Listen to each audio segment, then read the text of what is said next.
电商大小事，带你了解最新电商事，跟你分享10月7号到10月13号的3则电商大事。第一，药局导入 AI， 销售增长 1.6 倍。日本札幌的药局导入了超过100台 AI 相机，能够辨识客户的属性，并且主动推荐商品，让销售量增加 1.6 倍。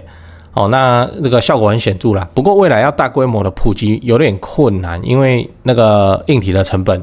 他们做这个应该也是实验性的。第二，电商平台推出家电以租代买现在有电商平台推出以租代买家电的服务，消费者每个月只需要支付小额的租金，合约期满以后就能够获得该家电。对消费者来说，比较吸引人的点是合约多久就保固多久，延长保固是较好的部分。那对店家来讲，可以吸引更多没有预算的客户，但他的本要够厚才可以。这个我讲八卦的时候来讲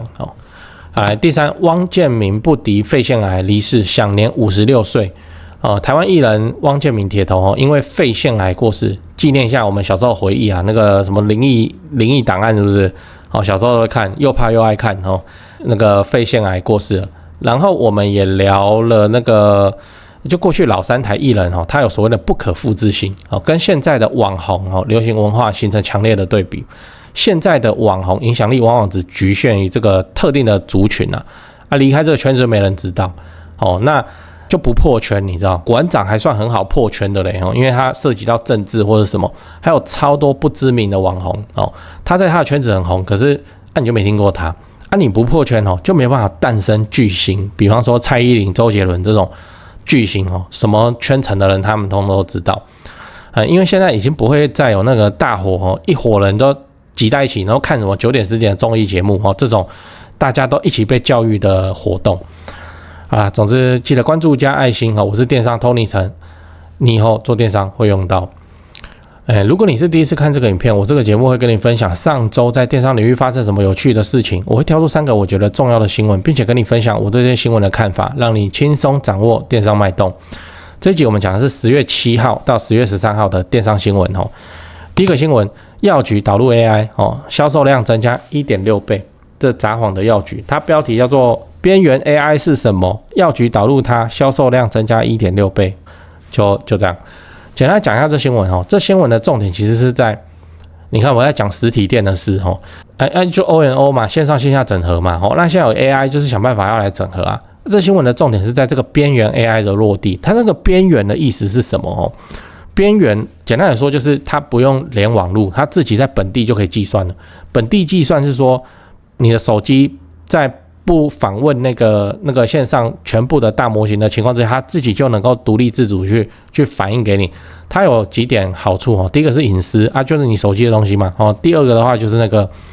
那个速度响应速度会比较快好，就这样。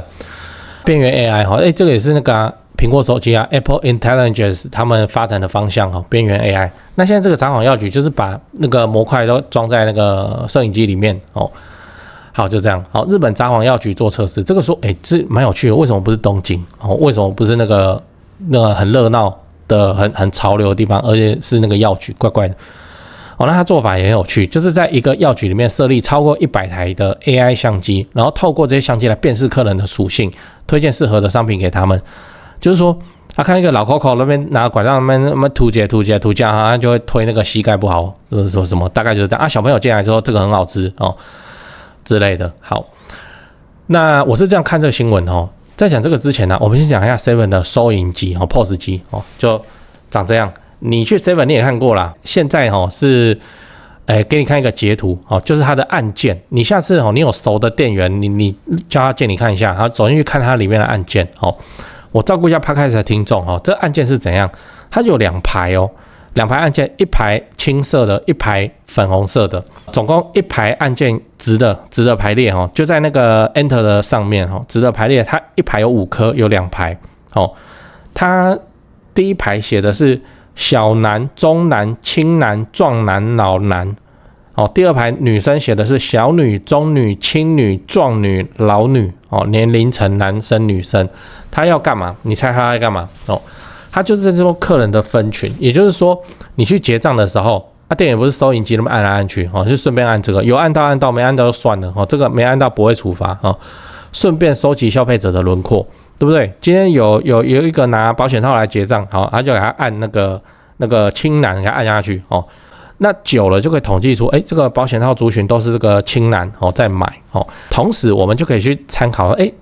其他的商品青蓝买很多的有什么？能不能做一个bundle哦？比方说友善时光，好，友善时光你买下去都是我乱讲老女他是写56岁以上，好，这个叫老女，这是他讲的哦，不是我在讲的哦，那被我冒犯到，那么吵架不是这样哦，老女56岁以上哦，假设他们都买友善时光 ，OK 好。那我就去看其他老女除了友善时光以外，有被推到的产品是什么那看能不能跟友善时光一起去做bundle就是这样。统一很厉害啊，你以为统一都在混这很厉害啊收集消费者的轮廓，后面再去做行销的用途。好，那这个模式会有个问题，就是怎样？它极端依赖店员的判断。你知道那个尖峰时间 7 有多忙吗？店员结账都来不及，还在那边先猜一下你的年纪才帮你按结账，所以就变成乱按那你也不能怪他，我是店员我也按不了啊，后面那么多人所以就会变成说这个统计设计之后这个误差很大会很不准，结果你后面用这个误差很大的分析很容易出包嘛。好，那为什么要讲这个？就回到刚才的新闻，他不是买了100多台 AI 相机吗？对不对？就是要解决这个问题，直接用货架就在用 AI 辨识消费者，然后直接可以再调整店内的数位招牌。例如这个时段进来好像老人比较多，然后他的那个广告机就那个店员结账后面的大电视就开始播老人的东西保健食品你说效果好不好？你管它效果好不好？这东西没有成本啊，相机按下去以后，你广告带在播什么？这个哪有什么成本效果你也看到了，营业额提高了 1.6 倍但是这个技术还有很多细节要处理，例如怎么回传系统啊，怎么训练跟使用以后推荐更精准等等啊现阶段应该还不会大量普及，但未来可期啊。好，来第二个新闻电商平台推出家电以租代买，它标题叫做全新家电以租代买，绑约5到7年，消费者等于租购简单讲一下这个新闻，就是现在有电商平台推出以租代买的服务，每个月只要花小小的钱就可以拿到不错的那个家电那之后合约期满以后家电会归你这样我是这样看这个新闻其实这个之前486就在做就照顾一下 Podcast 的听众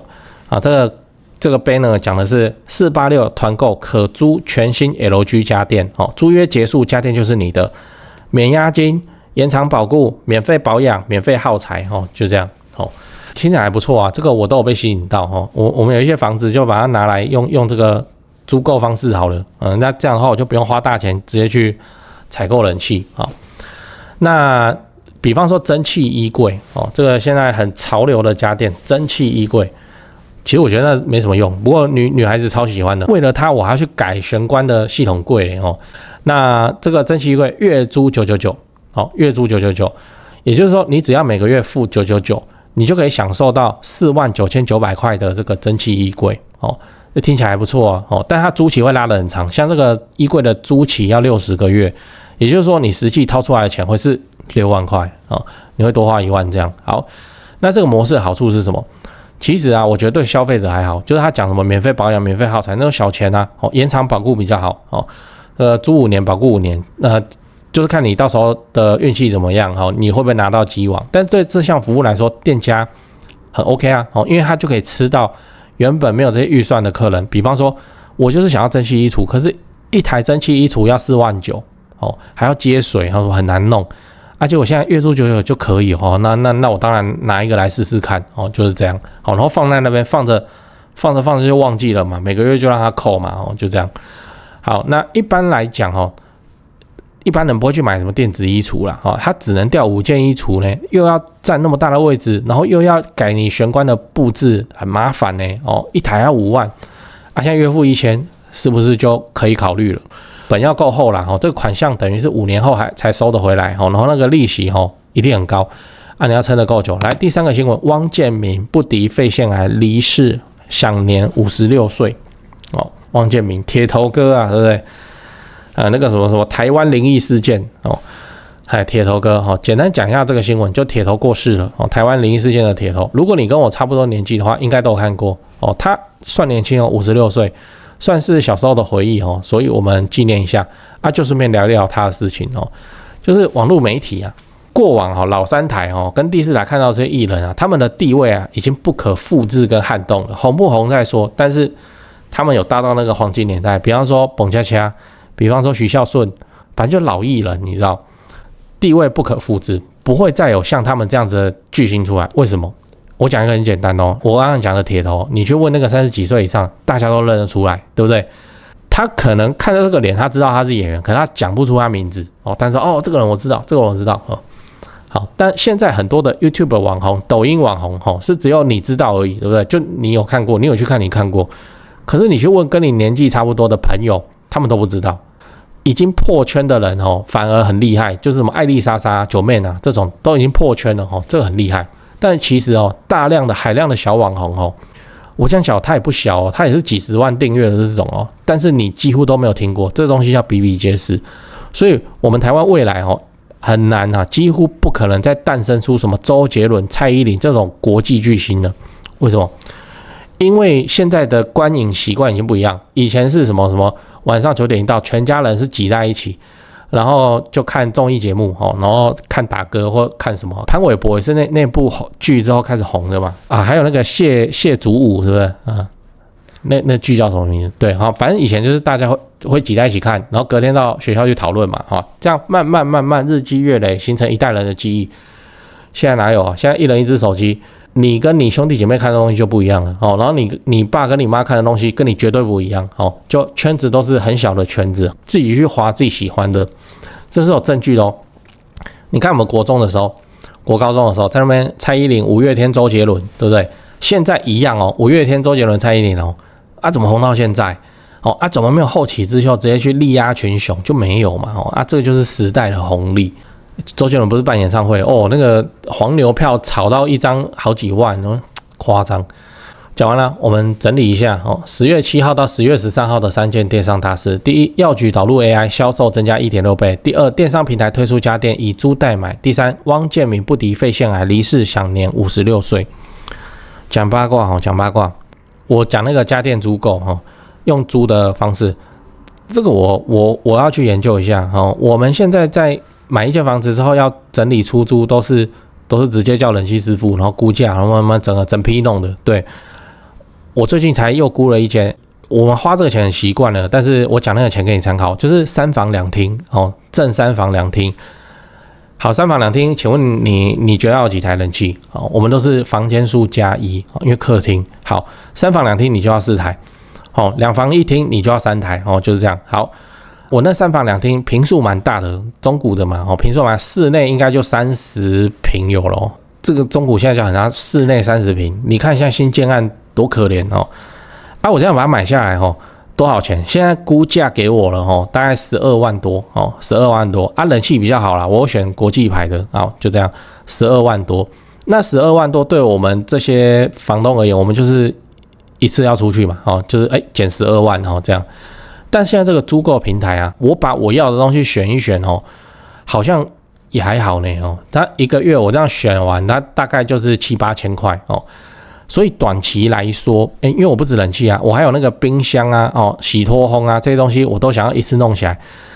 那我这样判断，我在一间那个要出租的房子，我会花的家具家具还先不要讲家电上大概前后这样子花下去就20几万了电视、冰箱、洗衣机什么有没的，这样弄下去20几万。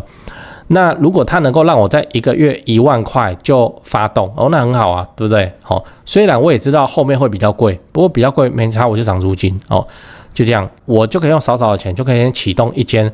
那个要出租房子的这些家电那个什么。你做租购的厂商，你要不要来接触我们这些族群你去联系物业管理公司、代租代管公司嘛？对这个租购北卖我们房东脑差对就好，你要装你就来装我也不会跟你们这是不是什么这个好不好用？这个日后呢，我们只是要把它装起来而已，我们都基本不会过问的但是你要保障我日后使用没事，不要什么租客说什么冷气在滴水或什么的那大概就是搞这些东西就可以了，足够不错了那我自己试试看，不过这一间的估价都出来了，我算一算目前的租购还不算很成熟，因为人家要赚的就是你后面分期嘛，那我们在出租房子我们真的一租都是5年，5年不是刚好60期吗？所以我在想说，好像有搞头这个我再去研究一下，有什么心得的话，再来做甚至看以后有没有机会就做这边的生意我身边房东